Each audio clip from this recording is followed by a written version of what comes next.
Sarajevo, 1993. A man is standing in the rubble of what used to be a middle-class neighborhood. His neighbor, a banker before the war, walks up to him. He's holding out a gold necklace. Real gold, probably worth 2 months' salary in the old world. He's not asking for food, not medicine, not water. He's asking for a pack of cigarettes and 3 lighters. And he gets the deal. Because in a city under siege, no electricity, no running water, no food, gold is just shiny metal. But a lighter? A lighter means fire. Fire means cooked food. Fire means boiled water. Fire means you don't die of dysentery in a collapsed apartment building. This isn't fiction. This was documented by a man named Selco Begovic, a survivor who spent over a year trapped inside that siege. And what he watched destroyed everything the financial world tells you about preparing for collapse. He watched people with gold starve, while people with practical skills and tools survived. So today we're doing a forensic autopsy on what actually saves people when the system collapses. Not theory, not speculation. Documented, dated, real. And I promise you, by the end of this, you will never think about financial security the same way again. Before we go through the evidence, let's establish one thing clearly. Economic collapse doesn't look like a movie. There's no single explosion. No single moment where everything changes. It's a slow suffocation. First the prices change. Then the shelves thin out. Then the currency becomes a joke. Then the institutions you trusted, the banks, the government, the supply chains, quietly stop functioning. And by the time most people realize what's happening, it's already too late to prepare. This pattern has repeated across Bosnia, Venezuela, Zimbabwe, Argentina, the Great Depression, Weimar Germany. Different countries, different decades, different causes. Same outcome, same survivors, same mistakes. Let's go through them one by one. Here's the first thing every collapse teaches us. The transition from a functioning money economy to pure barter doesn't take years. It takes months. In Bosnia, Selco documented how in the early days people still tried using currency. Within weeks, prices multiplied by factors of 20, 30, sometimes 100. A pack of cigarettes that cost 1.5 German marks outside the war zone cost 40 marks inside. Venezuela inflation exceeded 1,000,000%. The currency became so worthless that Venezuelans started calling it the Bolivar muerto. The dead Bolivar? The government's response? They removed high-denomination bills from circulation and gave people 72 hours to exchange currency before declaring it illegal. 72 hours. Picture that, your entire life savings. 3 days to convert it before the government declares it worthless paper. Argentina, 1998 to 2002. The economy contracted 28%. More than half the population fell below the poverty line. Overnight.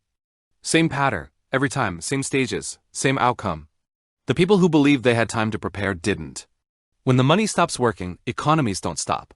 They revert. Back to something much older. Much more honest.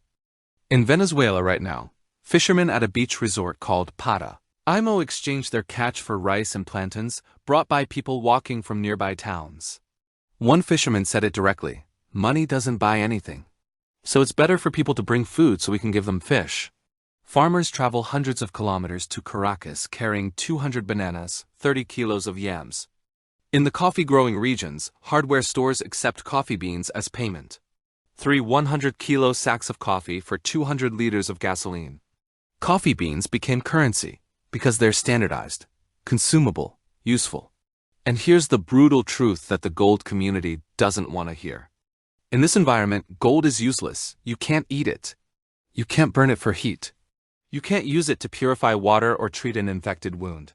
But the person who can grow food, the person who stockpiled antibiotics and hygiene supplies, that person survives. The Great Depression, the most documented economic collapse in American history. Farmers struggled. Crop prices collapsed. Some burned corn as fuel because it was cheaper than coal. But farmers with productive land had something nobody could take from them: the ability to feed themselves. Documented accounts from rural Iowa show farm families raising massive gardens, canning fruit from orchards, producing milk from dairy cattle, supplying themselves with meat and eggs from chickens. They bought flour in 50-pound sacks and baked their own bread. Farm wives made clothing from flour sacks. Zero cash income.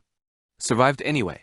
Urban workers, even those who kept their jobs, faced hunger because they had no productive capacity whatsoever. One commenter said it perfectly about his grandfather.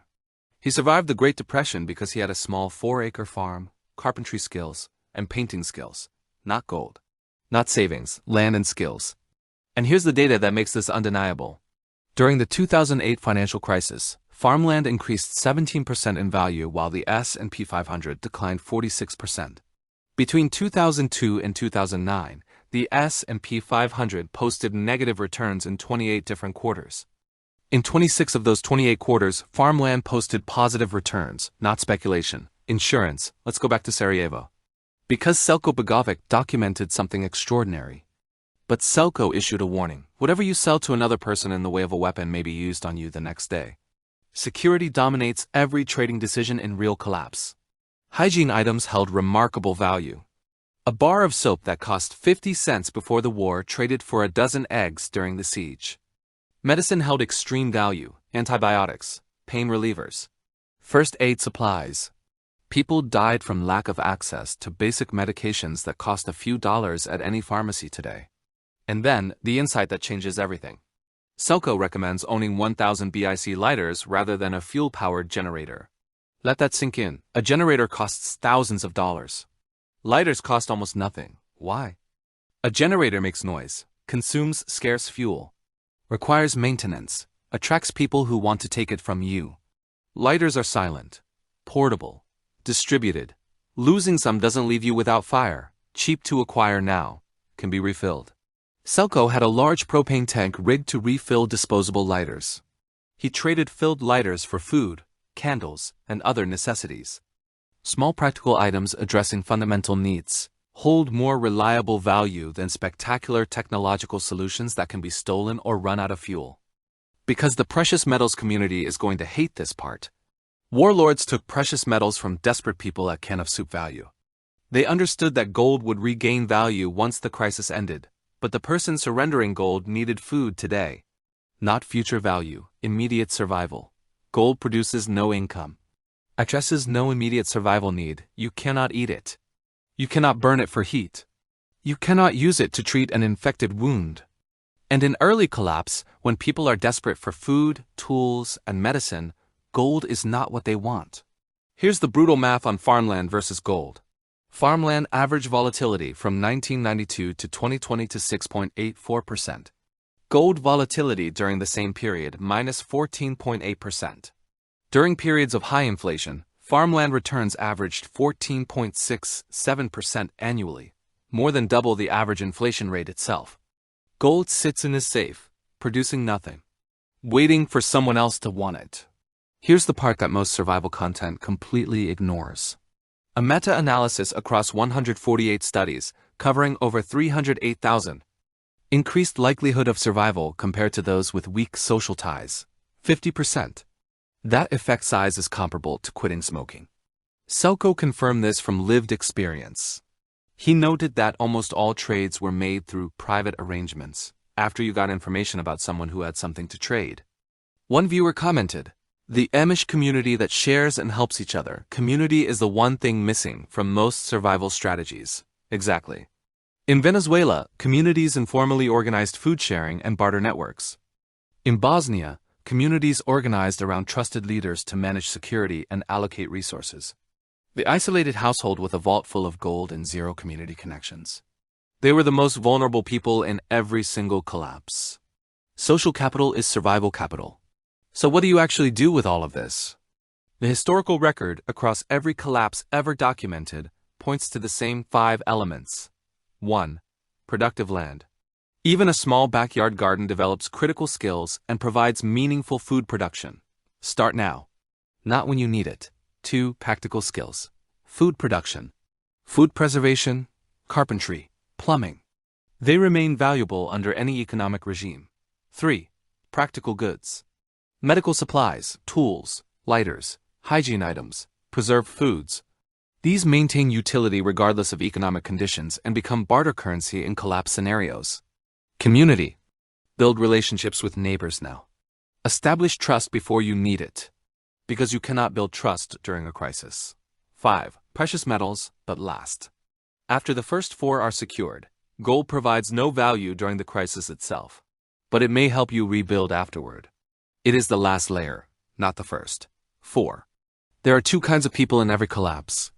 The ones standing in line, watching bread cost 200 billion marks, wondering how this happened. And the ones standing next to them, trading a dozen eggs for a loaf of bread because they own chickens. The difference between those two people was not intelligence. It was not income. It was not even luck. It was preparation.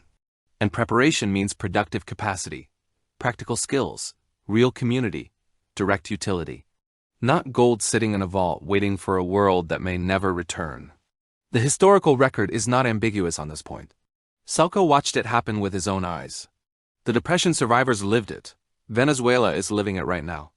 The pattern is always the same. The question is whether you'll recognize it before you're inside it or only after.